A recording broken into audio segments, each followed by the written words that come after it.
నమస్తే. టీడీపీతో జనసేన పొత్తులో ఉండకూడదు అని హరిరామ జోగయ్య గారు ఒక లేఖ రాశారని తెలిసింది. మరి ఆ లేఖ ఎందుకు రాయాల్సి వచ్చింది? అంటే ఈ పొత్తుల వల్ల ఆయనకు వచ్చిన నష్టం ఏంటి, జనసేనకు వచ్చిన నష్టం ఏమిటి అనేది మనకు వివరించడానికి అమరావతి జేఏసీ అధ్యక్షులు బాలకోటయ్య గారు ఉన్నారు. ఆయన అడిగి తెలుసుకుందాం. నమస్తే సార్. నమస్తే సార్, ఇప్పుడు జనసేన టీడీపీతో కలిసి ఉండడం వల్ల వచ్చిన నష్టం ఏమిటి? అలాగే ఇప్పుడు హరిరామ జోగయ్య గారు పవన్ కళ్యాణ్ గారికి ఒక లేఖ రాశారని తెలిసింది. అంటే పొత్తుల ఇలా ఉండకూడదు అని చెప్పేసి అని అన్నారు. అసలు ఏంటి ఆ వివరణ మీరు ఇవ్వాలి సార్. హరి గారు నమస్తే.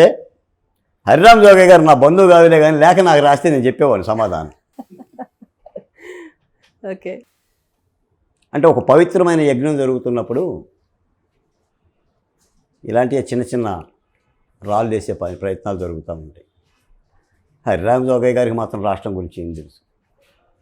అంటే సీఎం క్యాండిడేట్గా ఉంటేనే ఉంటేనే పొత్తులో ఉండాలి టీడీపీతో, లేకపోతే ఎవరు? హరిరామ జోగయ్య గారికి కావాలా సీఎం పదవి? పవన్ కళ్యాణ్ గారు. పవన్ కళ్యాణ్ గారికి కావాలా? పవన్ కళ్యాణ్ గారికి సీఎం పదవి కావాలని పవన్ కళ్యాణ్ గారికి తెలియదా? హరిరామ జోగయ్య గారు చెప్పాలా? ఇది ఎన్నో లేక ఇది అది కాదు మేడం.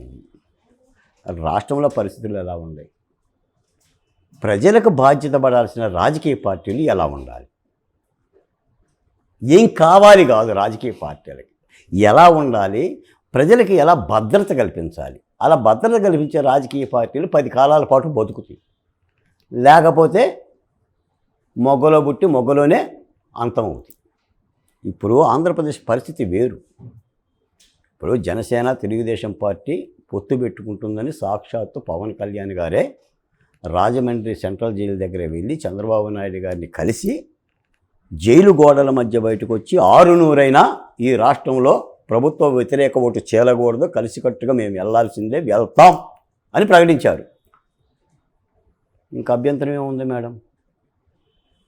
వాళ్ళ సీట్లు ఏమైనా కావాలంటే వాళ్ళు పెద్దోళ్ళు ఇద్దరు కూర్చొని మాట్లాడుకుంటారు. ఒకటి ఎక్కువ కావచ్చు, ఒకటి తక్కువ కావచ్చు.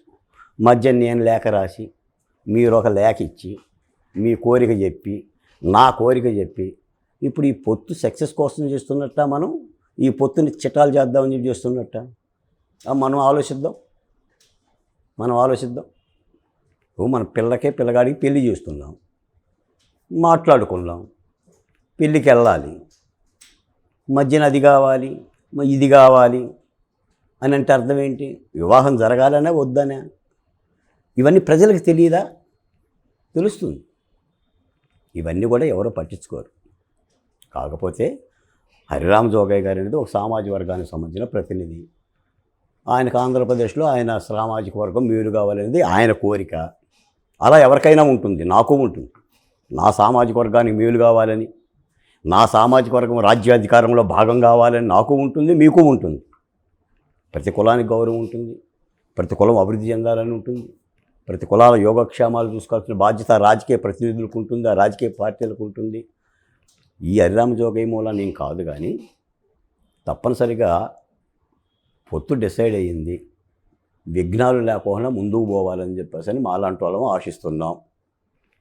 ఎందుకంటే జగన్మోహన్ రెడ్డి గారు అనే ఒక వ్యక్తి, ఒక ముఖ్యమంత్రి సాదాసీదా నాయకుడు కాదు.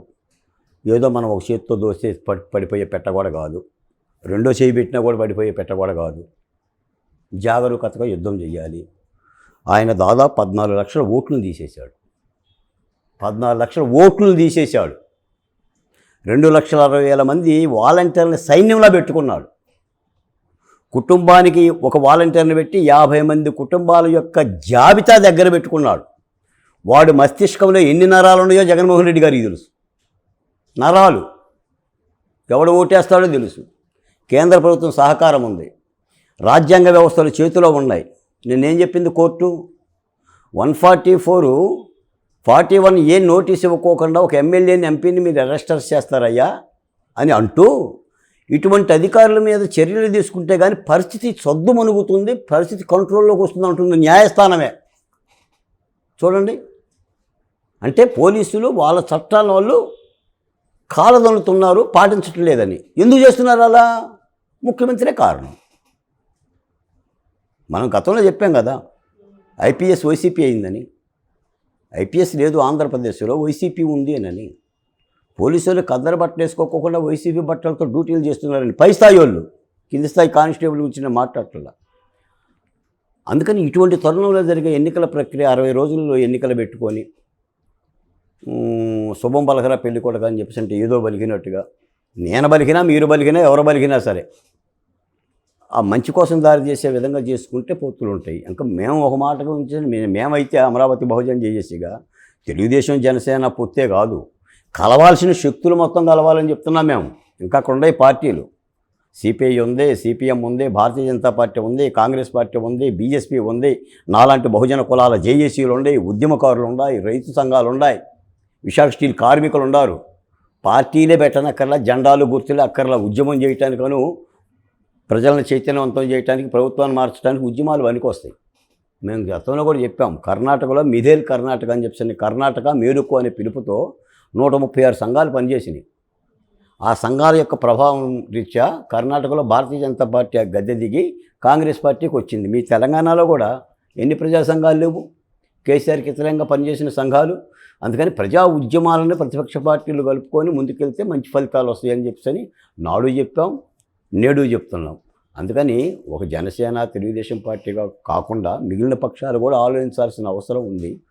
అందుకని ఈ సీట్లు ఇవన్నీ కొంచెం తలనొప్పి వ్యవహారం. మీరు అన్నట్టు ఒక సత్యాన్ని అంగీకరించాలి.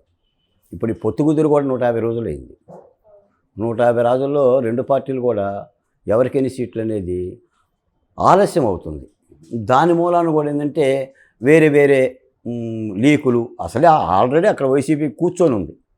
గబాన ఏ చిన్న మరకొచ్చినా కూడా దాన్ని చీల్చి ప్రజల ముందు పెట్టడానికి, కులాల మధ్య కుంపట్లు పెట్టడానికి జనసేనకే తెలుగుదేశానికి ఇక అదే పని కదా. ఇప్పుడు 3 పెళ్ళిళ్ళ గురించి మాట్లాడినా, లేదా వ్యక్తిత్వ హన్నాల గురించి మాట్లాడినా, తెలుగుదేశం పార్టీకి సంబంధించిన దత్తపుత్రులని మాట్లాడినా, చంద్రబాబు నాయుడు గారి దత్తపుత్రులని మాట్లాడు, చెల్లెలను షర్మిల గారినే మాట్లాడుతున్నారుగా మేడం. ఇప్పుడు షర్మిల గారినే మాట్లాడుతున్నారుగా, మెరుసు మళ్ళీ షర్మిల శర్మ అని.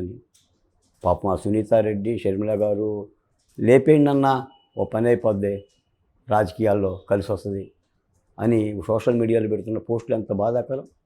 లేపేయమని చెప్తున్నారు వాళ్ళు. మరి చట్టం ఏం చేస్తుంది? తల ఊపుతుందా ఏంది?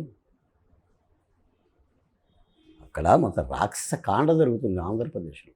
రాక్షస కాండే జరుగుతుంది. నేను పుస్తకాల్లో చదివా, రావణుడి పరిపాలన, బకాసురుడి పరిపాలన. ఇప్పుడు కళ్ళారా చూస్తున్నాం. ఇందా మీరు అడిగిన రాజధాని ఫైల్స్లో కూడా అదే కథ. కాబట్టి తప్పనిసరిగా ప్రతిపక్ష పార్టీలు కసితో ఉన్నాడు ఓటరు. కసిగా ఎప్పుడు వైసీపీకి వ్యతిరేకంగా ఓటేద్దామని చూస్తున్నాడు. ఆ కసిని ప్రతిపక్ష పార్టీలు దగ్గర తీసుకొని ముందుకెళ్తాయని భావిస్తున్నాం.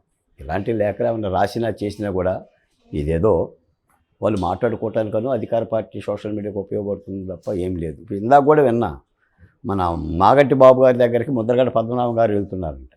ఏలూరు ఎంపీ మాగంటి బాబు గారికి ఎంపీ టికెట్ తెలుగుదేశం ఇవ్వాల. ఇప్పుడు ముద్రగడ గారు వెళ్ళి కూర్చున్నాడు అక్కడ. ఇవన్నీ రాజకీయాల్లో సహజం. ఇంద్రధనుసులో 7 రంగులు ఉంటే రాజకీయాల్లో 14 రంగులు ఉంటాయి. ఎప్పుడు ఏం జరుగుతుందో కూడా చెప్పలేను అని నేను కూడా చెప్పలేను. అంటే రాజకీయ నాయకుడు ఊసర వెళ్ళి అంటున్నారు. ఊసర వెళ్ళి అయినా వల్లి అయినా ఇక సిస్టమ్ అంతే, రాజకీయాల సిస్టమ్ అంతే. ప్రజలు జాగరూకతగా ఉండాలి. ఏది మంచి ఏది చెడు ఆలోచించాల్సిన చైతన్యం మనకే ఉండాలి.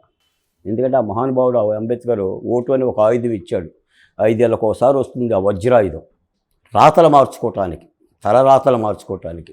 మళ్ళీ పొరపాటు చేసామనుకోండి 5 ఏళ్ళు మళ్ళీ ఒకసారి